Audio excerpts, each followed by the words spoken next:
आज की कथा बड़ी ही दिलचस्प और सीख देने वाली है, तो बने रहिएगा अंत तक। बहुत समय पहले काशी को शिक्षा की नगरी के नाम से जाना जाता था। उस समय यह परंपरा होती थी कि प्रत्येक बालक जो ब्राह्मण के घर में जन्म लेता था, उसे काशी जाकर वेदादि शास्त्रों का अध्ययन करना होता था। तभी वह कर्मकांड आदि पुरोहिताई के कार्य करने के योग्य होता था। एक बार की बात है, एक पंडित जी ने अपने बेटे को भी शास्त्रों के अध्ययन के लिए काशी भेजा।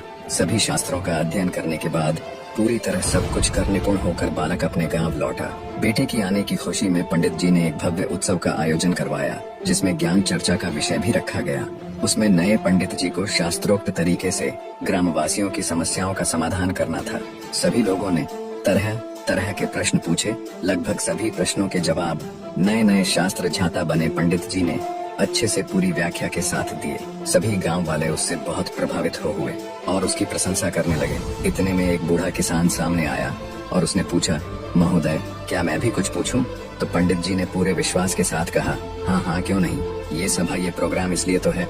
किसान बोला, ठीक है, तो बताइए, पाप का गुरु कौन है? पंडित जी ने अपने विवेक पर जोर दिया, परंतु इसका उत्तर नहीं मिला। सोचा, बहुत से गुरुओं के बारे में सुना है, पर ये पाप का गुरु किस खेत की मूली है, इसके बारे में तो कभी नहीं सुना। लगता है मेरा ज्ञान अभी संपूर्ण नहीं हुआ है। और वह वहीं से वापस काशी को रवाना हो गए। काशी जाकर उन्होंने अपने सभी गुरुओं से पूछा, लेकिन इस प्रश्न का जवाब उन्हें कहीं से नहीं मिला। हताश और निराश होकर इस बार पंडित जी अपने अंतिम गुरु के पास गए तो उन्होंने कहा, वत्स, इसका जवाब तुझे एक पापी ही दे सकता है।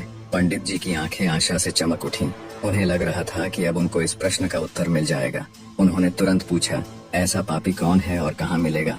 गुरुदेव बोले, मैं तो किसी पापी को नहीं जानता, लेकिन एक वैश्या है, वह तुम्हारे इस प्रश्न का जवाब दे सकती है। पंडित जी बिना कोई देर किए वैश्या के घर की ओर रवाना हुए। पंडित जी को आता देख वैश्या ने स्वागत में ताना कसते हुए कहा, ज्ञान के साधक, आज अज्ञान की सेवा में कैसे? पंडित जी ने स्वाभिमान पूर्वक कहा, हे देवी, मुझे आपसे केवल अपने एक प्रश्न का उत्तर चाहिए और उसका उत्तर केवल तुम ही दे सकती हो, इसलिए तुम्हारे पास आना पड़ा। मुस्कुराते हुए वैश्या बोली, पूछिए महाशय, ऐसा कौन सा प्रश्न है जिसका जवाब केवल मैं ही दे सकती हूँ? पंडित जी बोले, मैं जानना चाहता हूँ कि पाप का गुरु कौन है। वैश्या ठहाका लगाकर हंसी और फिर गंभीर होकर बोली, महाशय, इसके लिए आपको कुछ दिन यहाँ रहना पड़ेगा। अब पंडित जी इस प्रश्न के उत्तर में पहले ही काफी भटक चुके थे, इसलिए उन्होंने वैश्या की बात मानकर वहाँ रहना स्वीकार कर लिया। लेकिन पंडित जी बोले, हे देवी, मैं यहाँ रह तो लूंगा, लेकिन खाना पानी अपने खुद के हाथ का बनाया हुआ ही लूंगा। वैश्या बोली, जी अवश्य। इस तरह 4 दिन बीत गए। प्रतिदिन पंडित जी खाना बनाते और अपनी पेट पूजा करते थे। आखिर परेशान होकर पंडित जी ने वैश्या से पूछ ही लिया, हे देवी, मुझे मेरे प्रश्न का जवाब कब मिलेगा? वैश्या बोली, थोड़ा धैर्य धारण कीजिए महोदय, बस 1 दिन की और बात है। उसी दिन पंडित जी का खाने पीने का सामान भी खत्म हो गया। वैश्या का ठिकाना गांव से काफी दूर था। भयंकर गर्मी और चिलचिलाती धूप देखकर पंडित जी ने सोचा, अभी तो बहुत गर्मी है, सूर्य ढल जाएगा, तब शाम को बाजार जाकर सामान लाऊंगा। और भूखे पेट ही काम में लग गए। सुबह से भूखे पंडित जी अपनी पोथियों के पन्ने पलट रहे थे, तभी अचानक वैश्या का आगमन हुआ। वैश्या बोली, पंडित जी, आप अकेले खाना बनाते हैं, कितने परेशान हो जाते हैं। एक काम कीजिए, कल से नहा धोकर आपके लिए खाना मैं ही बना दिया करूंगी।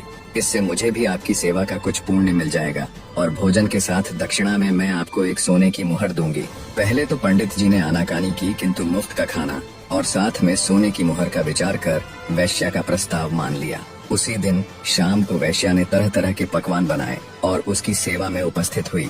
भोजन का थाल पंडित जी के सामने परोसा गया, लेकिन जैसे ही पंडित जी ने खाने के लिए अपना हाथ आगे बढ़ाया, वैश्या ने थाल पीछे खींच लिया। वैश्या के इस व्यवहार से पंडित जी क्रोधित हो गए और तिलमिलाकर बोले, ये क्या मजाक है? वैश्या ने विनम्रता पूर्वक कहा, श्रीमान, यही आपके प्रश्न का उत्तर है। पंडित जी, मैं कुछ समझा नहीं। वैश्या ने समझाते हुए कहा, महाशय, क्या केवल स्नान कर लेने मात्र से कोई पवित्र हो जाता है? क्या मेरी अपवित्रता केवल इतनी ही है जो केवल स्नान करके मिटाई जा सकती है? नहीं, लेकिन मुफ्त के भोजन और स्वर्ण मुद्राओं के लोभ में आप अपने वर्षों के नियम को क्षण भर में नष्ट करने के लिए तैयार हो गए। यह लालच ही पाप का गुरु है श्रीमान। पंडित जी को अपना जवाब मिल चुका था।